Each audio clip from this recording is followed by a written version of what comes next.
Alrighty, thank you all so much for being here today. Today is our Lunch and Learn, and it is featuring School Board Director and UFCW Secretary Treasurer Joe Mizrahi. We'll be discussing how affordable and social housing can save our schools. And we'll be talking a little bit about social housing as well, just as like a bit of an intro. We're very excited as folks are registering for the event today. There's a lot of unfamiliar names for How's Our Neighbors. So excited that hopefully this can be a great opportunity to pull together some education advocates and some housing advocates and really show how these two issues are very much linked and how pushing for progressive solutions to our housing affordability crisis will also support our education systems. So my name is Jeff Paul. I am the organizer with House Our Neighbors. I also, before taking this role about like 4 or 5 months ago, I was a paraeducator in Seattle Public Schools for the last 7 years. And so this is an issue that is near and dear to my heart. Very, very much feel the impacts of an unaffordable city on our education system. So I'm excited that we get to talk about this today. And really quick, before I do a quick overview of social housing, I'm going to pass it over to Joe to introduce himself. Yeah, hi, my name is Joe Mizrahi. I'm the Secretary Treasurer of the UFCW 3000, as Jeff said, and also a board director on the Seattle School Board and a parent of three kids in the district as well. Joe, thank you so much for coming here, giving us your time, and lending your expertise on this subject.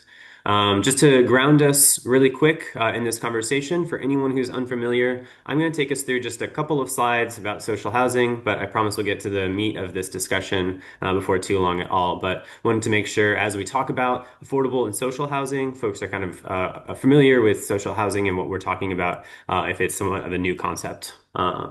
So going to take us through that, and then we'll get into it. All right.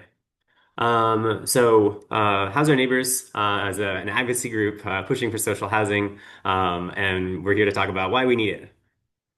So just a little bit of background about us. How's Our Neighbors started as a coalition in 2021 to run a no campaign on a city charter change that we thought was no good.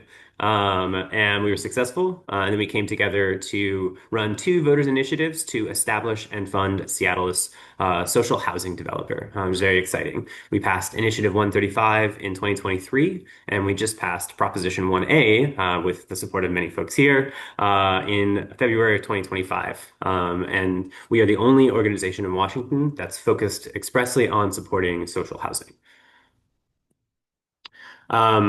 Quick little overview as we talk about affordable housing. Just kind of want to ground us in some of the different ways that we usually think about delivering affordable housing to our communities.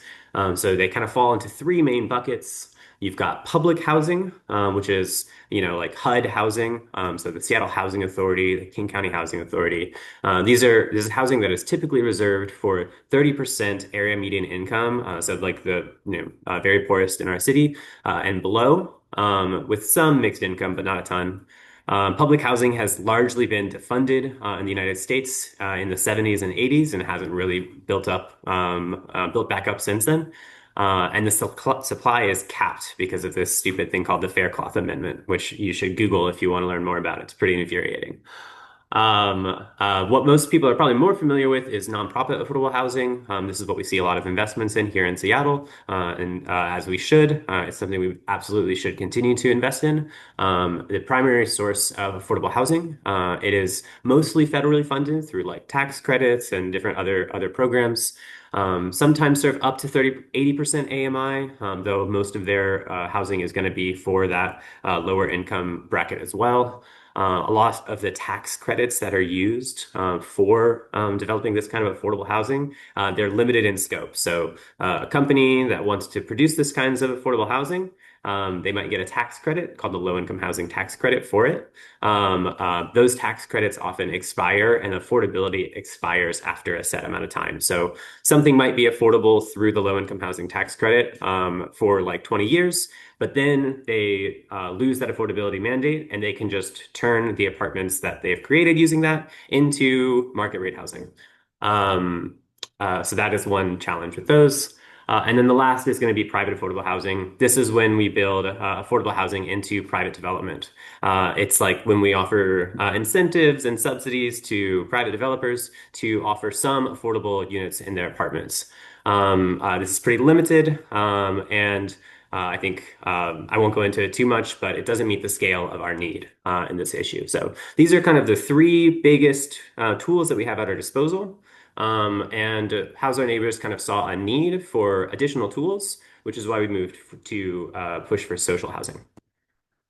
So we're going to define social housing really quick. It's got three main pillars that I want everyone to be familiar with as we think through this.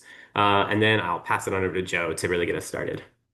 We're going to define some social housing. Number one rule of social housing. Social housing is publicly owned in perpetuity. So it is owned directly by the public. It is a type of public housing, and it cannot be sold off to the private market. So once social housing is owned by the public developer, it is held in the hands of the public permanently. This is really important because a lot of affordable housing is affordable for a time, but then it gets sold off to the private market, and we lose that affordable housing in our city, which we desperately need to hold on to. It is publicly financed, it is controlled by the public, and there's no profit motive. Number two, it is permanently affordable. So in social housing units, much like public housing, rents are capped, usually somewhere between 20 and 30% of an individual's income. The overall costs are lower because we have low interest rates associated with us. And again, we're not looking to turn a profit. And a big one for social housing that makes it a bit different from traditional public housing. These are mixed income. This is cross-class housing. So it's available to nearly all incomes. So you could think of social housing as universal public housing. This kind of cross-subsidy model allows it to be more financially sustainable in the long run. The people who are making a little bit more and living in these units, maybe like teachers or para-educators, people who have like somewhat decent salaries, though paras could make a little bit more money, as Joe might agree.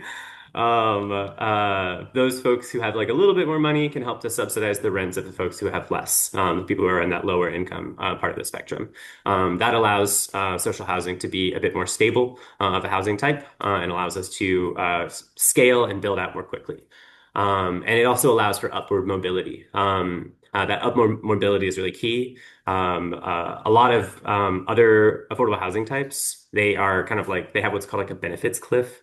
That means like you can't make more than a certain amount of money, otherwise you'll lose your housing. So a lot of people kind of get stuck in these housing units because they're great. They're great investments and they're great places to be. But let's say you want to like take a promotion or try to increase your hours to make a bit more money, you're at risk of losing your housing. And a lot of people can't make that gap between affordable housing rents to market rate housing rents. I mean, I'm sure I don't need to tell folks in this room, if you've looked for an apartment any time in the last, 10 or 15 years, it's pretty wild out there. So, yeah. This is kind of a brief overview, but that's how we would define social housing. I just wanted to make sure we're all on the same page. And those are kind of the key things.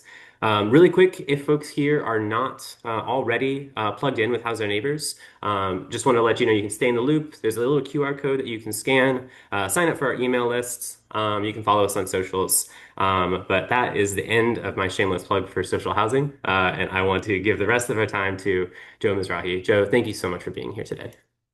I'm going to stop sharing and I'm going to turn it on over to you. Yeah, thank you, Jeff. And I'm going to try and share my screen. I was telling Jeff earlier, I just came from Mayor Wilson's transition team, which Tiffany McCoy, who runs House Our Neighbors, is co-chairing that committee. And I saw her there. And she gave me a look like, "Aren't you supposed to be on a webinar?" So I ran over to the public library here. So hopefully my internet here supports me sharing my screen as well. But so far, so good for our public infrastructure. So let me pull up my screen here and try and share this real quick. Okay, great. Seems like everything's working just fine. All right, yeah. So my name's Joe Mizrahi. I'm the Secretary Treasurer of UFCW 3000, and we represent mostly grocery and retail workers here in the city of Seattle, but we also represent healthcare, meatpacking, processing, and a whole bunch of other industries outside of the city. We're the largest private sector union in Washington State, and I think also the largest private sector union in Seattle.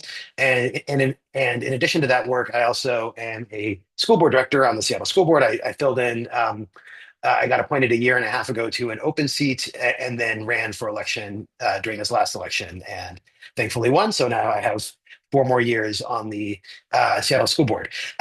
So the presentation today is how affordability and social housing can save public schools. And I was reflecting, before we dive in to really, I didn't want to take for granted that everyone here agrees that we need to save public schools and why this is a priority. And I know that might sound silly to some, but as we'll talk about in the presentation, Seattle is the third lowest city in terms of the number of folks we have who are under the age of 18.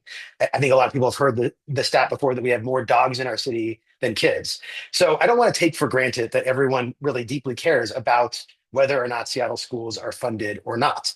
And I've had conversations with people who are, similarly progressive who say like, well, let's educate the kids who are there. Don't worry about enrollment. And, we'll just do the best we can with the kids who come to the schools.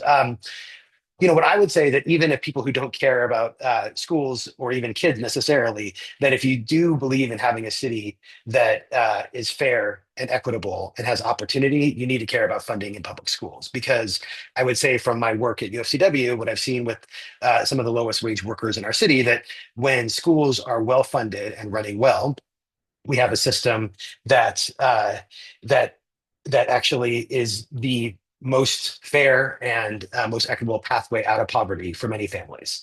And the flip side of that is that when it's not funded well and when public education isn't working, we know exactly which people in our society get harmed by that. Because folks who are middle class, folks who are upper class, they're going to find a way to educate their kids, whether that's through private school, private tutoring, or even just shamelessly funding their PTAs so they can get the resources that they need at their specific school. They will find a way, and the families that won't find a way are the ones who are always on the margins of our society. So if we care about those things, we should care about the funding of public school. So there's my baseline before we even start. And as Jeff said, there's a ton of overlap in how public schools, um, uh, how housing and how that ecosystem overlaps with public schools. And from Seattle Public Schools being a huge employer, so you have workforce housing and where folks across the spectrum in terms of income level who work for SPS where they live is a huge factor.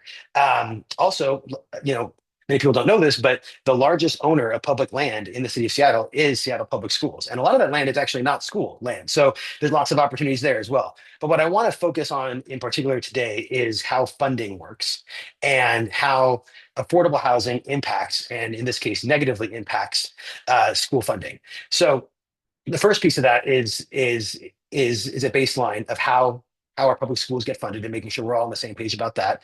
Then talking about how housing impacts our funding, and then getting into how this understanding can impact the policy choices that we make.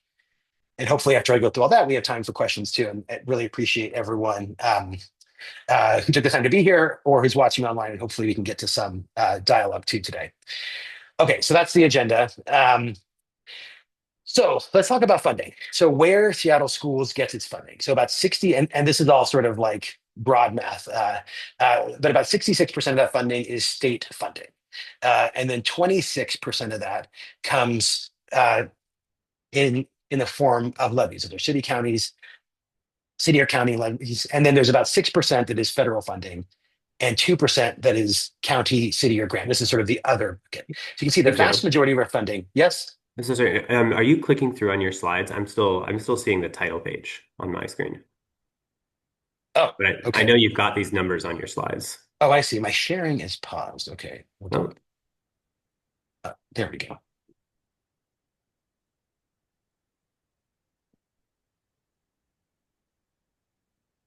I'm going to stop sharing and try and start sharing again. I don't know what happened here.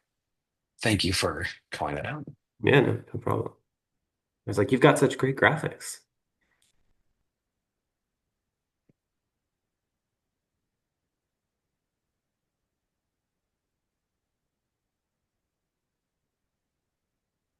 Okay. Can you all see this? Yes. Okay. Great. I'm going to go back to the agenda page. You all can see the agenda. But now let's just get straight to the funding. Okay. So 66% of our funding is state funding. So that comes from the general fund of our state budget.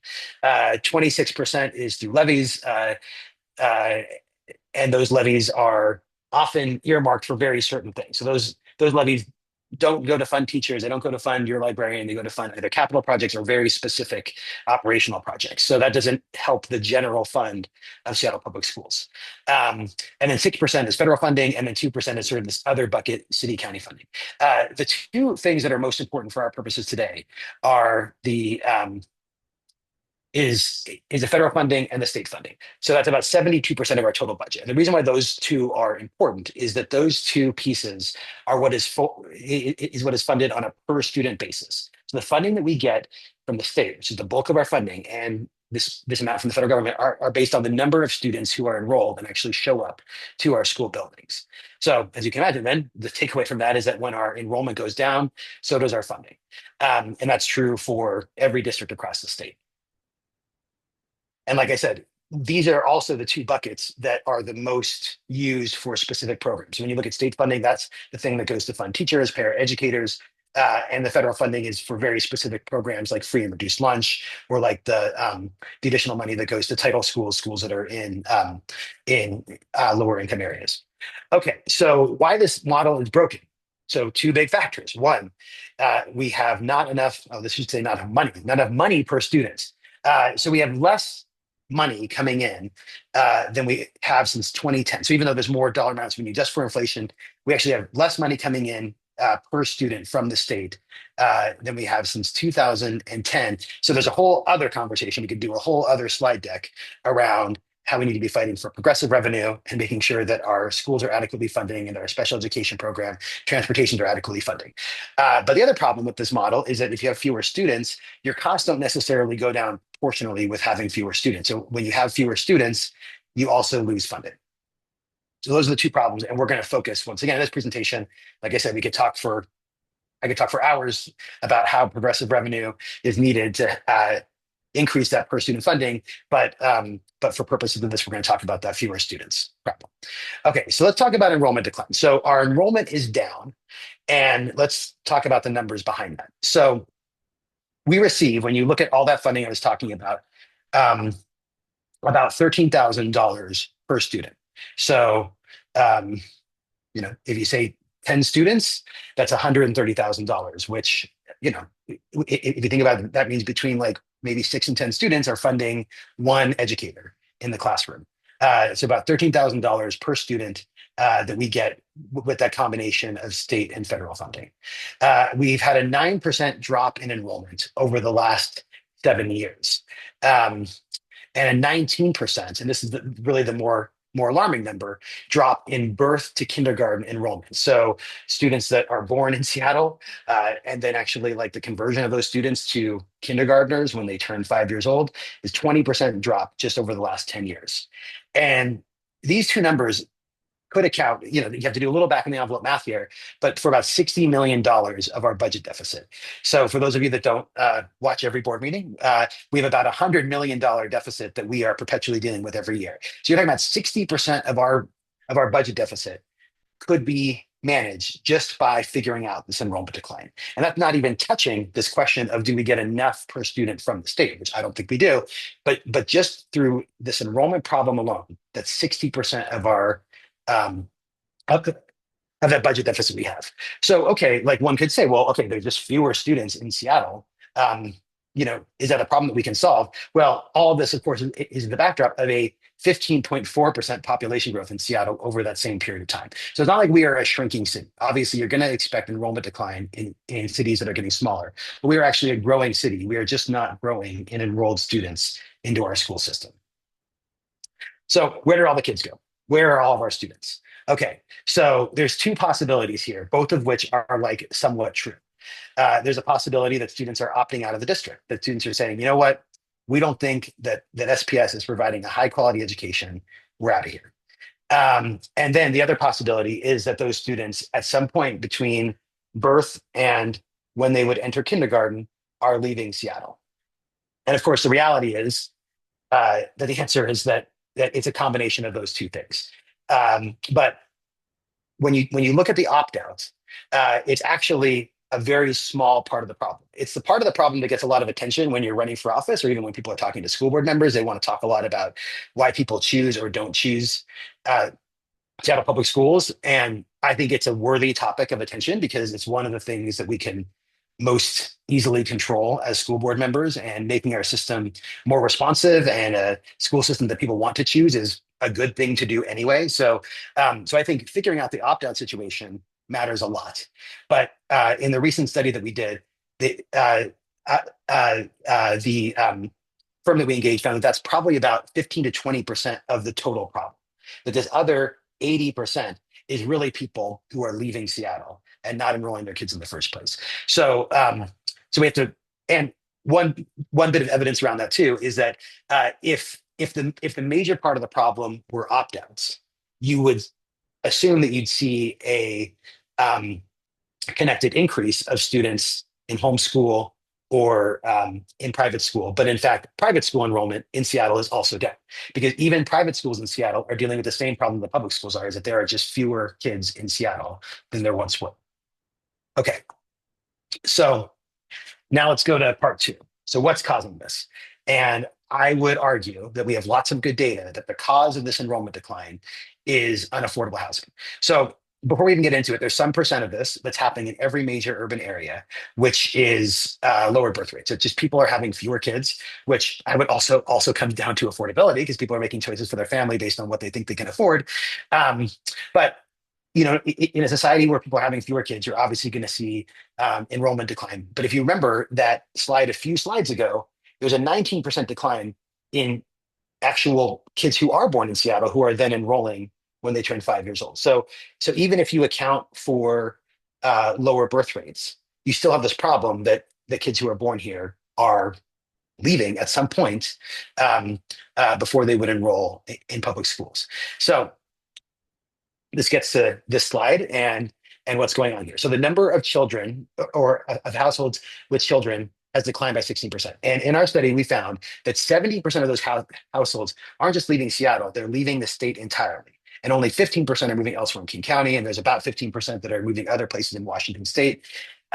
So even if you were inclined to say, well, look, maybe if this is like Seattle school population is losing, but Kent is gaining, maybe it's just sort of like on a statewide level or on a macro level, it doesn't really matter. The kids are going somewhere and we're still serving them in the public school system. But we're talking about families that are leaving even King County entirely, and many leaving the state. So uh, the conclusion I think we can draw from this is that when people decide to raise a family or when they have one or two kids, they are forced to decide that they can't live in Seattle anymore. And many of them are leaving and, as I said, leaving the state entirely. And if we racialize this problem, this is also making our city and our schools whiter. So this is actually lowering the diversity that we have in our schools because the families that are getting forced out of our cities are people of color and people who are already on the margins, and there's a whole mix of issues around displacement and gentrification that is impacting not just uh, how families are able to afford the city, but who's actually being forced out. So why affordability matters. So what we found in this study too is that in neighborhoods that had more density and less displacement, we've seen less of an enrollment decline. So if you look at this at a school by school level, where you actually have schools that have stable or growing enrollment, it's the schools that have high density housing already around those schools. The exception to this, though, is the university area, downtown, and Capitol Hill. So what this tells us is that density alone is not the answer. You need density paired with something else. What do you think that is? That's affordability. So I put these slides in yellow. These are the three most important slides that we're going to talk about in this presentation. So when you look at the housing type, this is what type of housing we build. And actually, the number of students that are produced by that housing per unit. So we're going to look at this. It's easier to see the numbers on a per 100 unit basis. Okay, so if you build single family homes, for every 100 single family homes that you build, it produces about 30 uh, SPS students. One, this is an interesting trend of who's buying single family houses, because historically, if you go back to like the 1950s, 1960s, and so on, this used to almost be a 1-to-1 ratio. That if you built 100 units of single family housing, you were going to see about 100 students come into your system. Now that's about 30. So we're seeing a decline there already of who can even afford to get into a single family house, and can people with kids, even afford to do that. If you build multifamily housing, and this is just any kind of multifamily housing, you're producing three students per 100 units of multifamily housing. Though, of course, like this is actually not quite as bad as it looks compared to single family, because if you're thinking about like one single plot of land and should you build multifamily housing there, single family housing, you really only need to build 10 units of multifamily on that plot of land to equal the same number of students you get in the single family, um, per 100 single family residences. So that numbers equal out, obviously, because you're able to build more units in the same amount of size for a multifamily unit.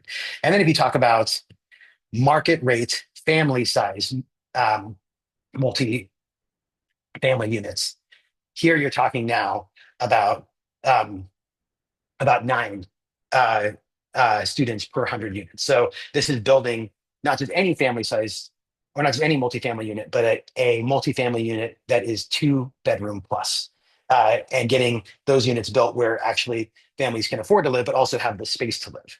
So that's a breakdown. But then you get to the housing we actually should be building, which is affordable family size housing. So affordable family size multifamily units. So these are 2 bedroom plus apartments, basically, produce 81 students per 100 units. So it blows out of the water any other type of housing you could be building. So here's the graph that actually shows it not on a 100 basis, but you can kind of dig into this. That a single family unit, each single family unit produces 0.31 student, multifamily unit 0.03. But then you get into those 2 bedrooms. And the real difference here is that market rate 2 bedroom house, or sorry, 2 bedroom apartment that you're building only produces 0.09 students. But when you have affordable 2 bedroom plus multifamily units, you're producing 0.81 students per unit. Huge, huge difference. Um, so what all this tells us and what this breakdown shows us is that the city is adding adults, not family. And this is due mainly to the housing patterns in our city, because you can look at that breakdown of density and see where people are leaving, where people are staying, and how it's impacting the number of students and families we have in our district. And affordability matters, but only if we build the right type of housing. If we're building affordable units that families can't fit in, we're also not going to be growing the number of students in Seattle public schools. And the same thing is true for density. Density matters, but only if it's affordable. Market rate growth alone cannot replace lost enrollment. Lastly, I would say, affordable 2 bedroom units, as we said, generate 9 times more SPS students than market rate family units. And to stabilize enrollments, Seattle must increase affordable family size housing. So I want to talk about um, what we can do once we understand this connection between affordable housing and family size housing, and the enrollment in our district, and by correlation, the funding of our district, and how our schools are funding. So I want to give 2 recent examples that actually both happened after this enrollment study took place. So the first was the King County impact fee. So for those of you that don't know what impact fees are, they're charged for a whole bunch of reasons, but it's a charge on a development. So there's transportation impact fees that are based on any new development, and what it's sort of in the area of. So there's also school impact fees. They actually don't apply to Seattle, but this is the King County problem. So if a developer is building a building that's near a school, they pay an impact fee that actually goes to that school district. Once again, we don't use impact fees for SPS, but it goes into other school districts, and that money is usually used, is earmarked for the capital budget, and can sometimes be used for, like, if there needs to be road changes, or things that might need to be infrastructurally changed about the school because of a new building. It can be used for them. That's the goal. Okay, so you have these impact fees, but the county was reassessing these impact fees, and there were 2 major problems with it. One is that it didn't incentivize affordable units in the way that it should, and there was this carve out that affordable units didn't have to pay, but it didn't happen automatically. Developers had to apply for it. There was a whole bunch of hoops to jump through, and that we found that a lot of folks didn't even know that they could do that if they were building affordable units. Number two is that the impact fee was charge on a per square foot basis. So it actually incentivized developers to build smaller units within their development. It didn't incentivize them to build multifamily developments. So based on this knowledge, we were able to actually amend those impact fees to both properly incentivize affordable units and properly incentivize building family size units within those properties to then, if developers did that, they would then lower their impact fee, or in the case of affordable units, not have an impact fee at all. And so it's a tiny change, but it's a change that actually is properly incentivizing the right type of housing around our schools. The second example I'll give about how this knowledge can actually impact our policy choices is the recent comp plan. So in the comp plan, there was a whole bunch of neighborhood zones that were going to involve upzoning and strong investment from the city and lots of social housing investment as well. And 8 of those neighborhood zones were taken out of the original plan, removed for a whole bunch of various reasons of why council member or mayor's office may have wanted to remove those. Councilmember Rink had an amendment to add those 8 zones back in. And if you look at the overlay of those 8 zones and of schools that we have that are actually currently under enrolled, so that are some of them are at less than 30% of their total capacity. Um, and these are schools that were even on our closure list the previous year.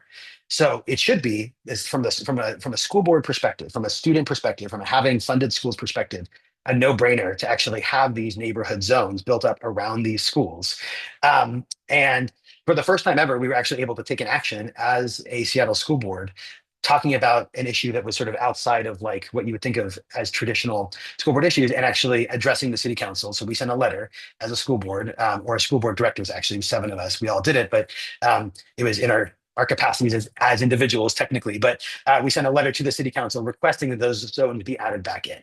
That amendment didn't pass. It went to I think it went to a study of whether or not those 8 zones should be put back in. So maybe we'll have another bite at the apple next year. So that wasn't as successful as the King County example, but it it is a good example of how we can actually be pushing for things and moving the conversation around around density and affordability, to include a conversation about our schools. And one thing that I'm really hopeful for in the new Wilson administration is that there's a lot more coordination in the initial development of that plan. They were actually looking at, just like we look at everything else. I mean, I think we should be looking at transit. I think we should be looking at where hospitals are. I think we should be looking at, in my day job, I think we should be looking at where grocery stores are and how we can build density around people's access to fresh and affordable food. But also, we need to be looking at schools and looking particularly at elementary schools where you can have walkability to and from school, but also increase enrollment in those schools. So I want to talk about how we can work together and how social housing is a really important piece of how we can boost enrollment and therefore boost funding in our schools. So one is to build social housing where schools have space. So if you prioritize projects near under-enrolled schools, we can be stabilizing enrollment. And like I said, also bringing walkability to those school zones. When we did this same study, one of the questions we asked is what people who remain in the district, who aren't leaving the district, who aren't finding other things for their kids, what's one of the things they like most about SPS. And one of the top answers is the neighborhood school model, being able to walk to school, being able to have a school right in your neighborhood. And so I think that you get, dual benefit by prioritizing projects around these schools. We should be delivering family-sized affordable homes, focus on 2 to 3 bedroom units that help families remain in Seattle and actually will keep our city a city that actually has kids in it. Partner with Seattle Public Schools, SCA, student groups. I think that there's just lots of ideas around joint developments. Like I said, we're a huge property owner, so land opportunities and building out educator housing. As Jeff maybe mentioned before, we have lots of different types of educators. I think people think about teachers when they think about SCA, and the folks that Seattle Public Schools employees, but there are para educators, there's support staff, there's culinary staff, there's a whole range of folks that work for SPS with all levels of income, and making sure that they can afford to live in the city where they work should be a huge priority that we're all working on together. And align the city's growth strategy. So I think that we should be thinking about when we develop our next complex, our next comp plan, when we think about neighborhood growth, that we're reinforcing community stability by investing around schools. And I think this is also just a communication and framing issue. So framing social housing as one of the many benefits of it is school stabilization. So the social housing will keep families in Seattle and keep our neighborhood schools open and keep our schools well funded. So that's my presentation. Thank you. And I think I saw a few hands raised, so I know that there might be some questions or some stuff in the chat. So I'd love to hear what questions folks have. Yeah, thank you so much, Joe. Really appreciate it. So much information packed into these slides. Very happy to get into Q&As. I'm just gonna pause the recording, stop the recording for this portion. So I just want to say for everyone who's tuning in afterwards and watching this recording, thank you so much. You can reach out to How's Our Neighbors, info@howsourneighbors.org with any questions. You can check out our website, howsourneighbors.org. You'll find all sorts of ways to get in touch with us. But really appreciate you all joining us here. Okay, now I'm going to end the recording and we can get into Q&As.